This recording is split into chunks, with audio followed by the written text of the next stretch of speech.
In this episode of Book Therapy, we're going to look at the 4 hidden beliefs that hold us back, that make us self-sabotage, that put a limit on ourselves, based on the book The Big Leap by psychologist Gay Hendricks. We're also going to talk about some of the techniques or ways that we can move through these beliefs into enjoying this life and the success within it.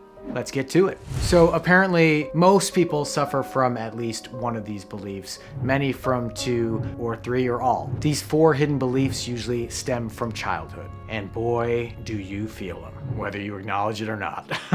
Number 4, the crime of outshining. You have a belief that you should not outshine your siblings. This usually manifests by turning down the volume on stuff that you're good at, your skills, your talents. Or instead of turning down the volume, you do what you do, but you act like you don't want the praise, or you act like it hurts you.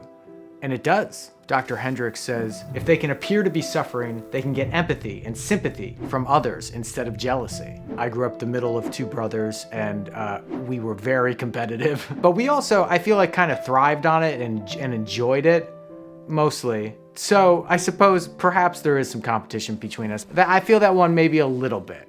I suppose who wouldn't when you grow up with siblings? You want to be great and have each other be great. Or not. Some people maybe want to crush, they want to eat their brother. I prefer Chipotle. But I suppose the urge is there for some people. The crime of outshining. The crime of eating your brother.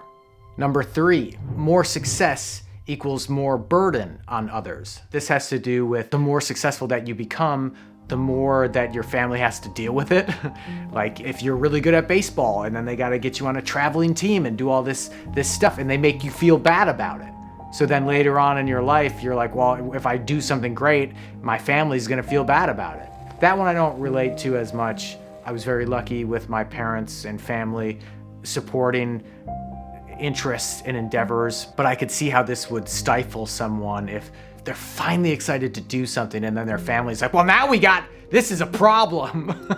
We gotta go to Minneapolis on Saturday because of your soccer match? Yeah, that wouldn't feel good. Number 2 is, if I'm successful, I'll be disloyal to the people closest to me. This happens because, let's say you're from a small town in Cleveland, but you get accepted to Harvard. Now you're leaving the family, going off, being all hoity-toity, white-collar champion, whatever, riding horses, playing polo on Sundays, while they're raking leaves and drinking Miller High Life, which I've done, for sure.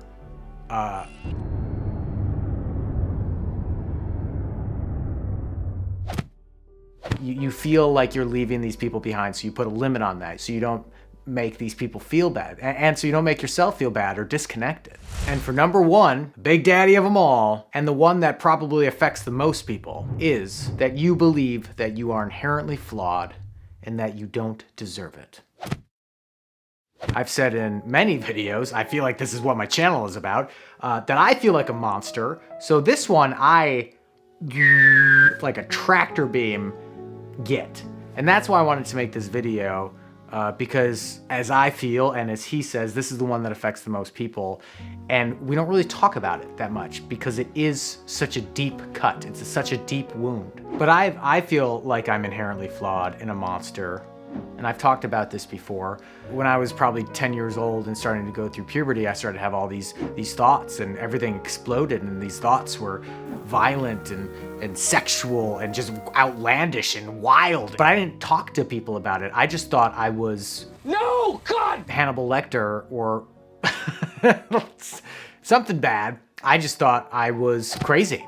And I developed this story in my head that I was that, and that I need to hide that, and that I will just stuff it down. I will stuff it down and not think about it. But the problem is, and why this book registered with me, why this book hit me so hard, was I saw that I sabotage.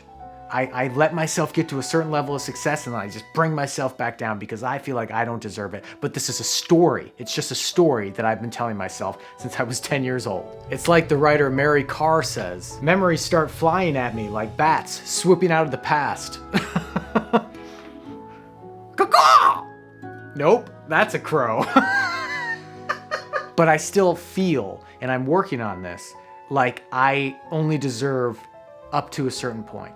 And I'm really trying to think about what that means for me and how to move forward through that. Making these videos is a part of that. I don't believe that I can share my writing, that I can share my humor, that I can share my heart, and that people will accept it and actually want to watch it. But I've been proven wrong. People out there have been awesome. I've connected with so many people, and it's really special. So how can we move past these beliefs? How can we acknowledge them? How can we move through them? What he calls upper limit problems. Dr. Hendricks says the upper limit problem is our universal human tendency to sabotage ourselves when we have exceeded the artificial upper limit we have placed on ourselves. When you reach an upper limit of success, here comes this worry, here comes this doubt, here comes this anger, here comes this feeling that you don't deserve it. My obsessive compulsiveness and depression and anxiety definitely manifests in ways like that, where I feel good or I'm doing good, but then the dark cloud comes or the black dog comes and it starts to pull me down. And I have these thoughts that you don't have to pull me down because I'll do it myself. Dr. Hendricks says, just notice the voices and feel the fears. That's all you need to do with them. Wave to them. Let them know you're aware of them. It reminds me of Carl Jung saying, in one of my favorite quotes ever, one does not become enlightened by imagining figures of light, but by making the darkness conscious. So with this awareness, we can start practicing moving forward. We can be aware of when things are going well, and then we start to shift and sabotage. Because as Dr. Hendricks says, the goal in life is not to attain some imaginary ideal. It is to find and fully use our own gifts and feel okay about it, to enjoy it, to love it. But this growth can be hard. It's like, who wants to do this hard work? Something that's really helped me recently is coming back to curiosity, wonder, play. How can I play with this? Which sounds kind of up. It's like, oh, this is a dark thing. This is one of my biggest wounds. How can I play with it? But the paradox is, if we don't take it so seriously, we can actually look at it and not be as afraid of it, maybe. And through this progress, we progress to what Gay Hendricks calls the zone of genius. This is the place where we are thriving, where we are existing and working and living in our zone that is our primal best.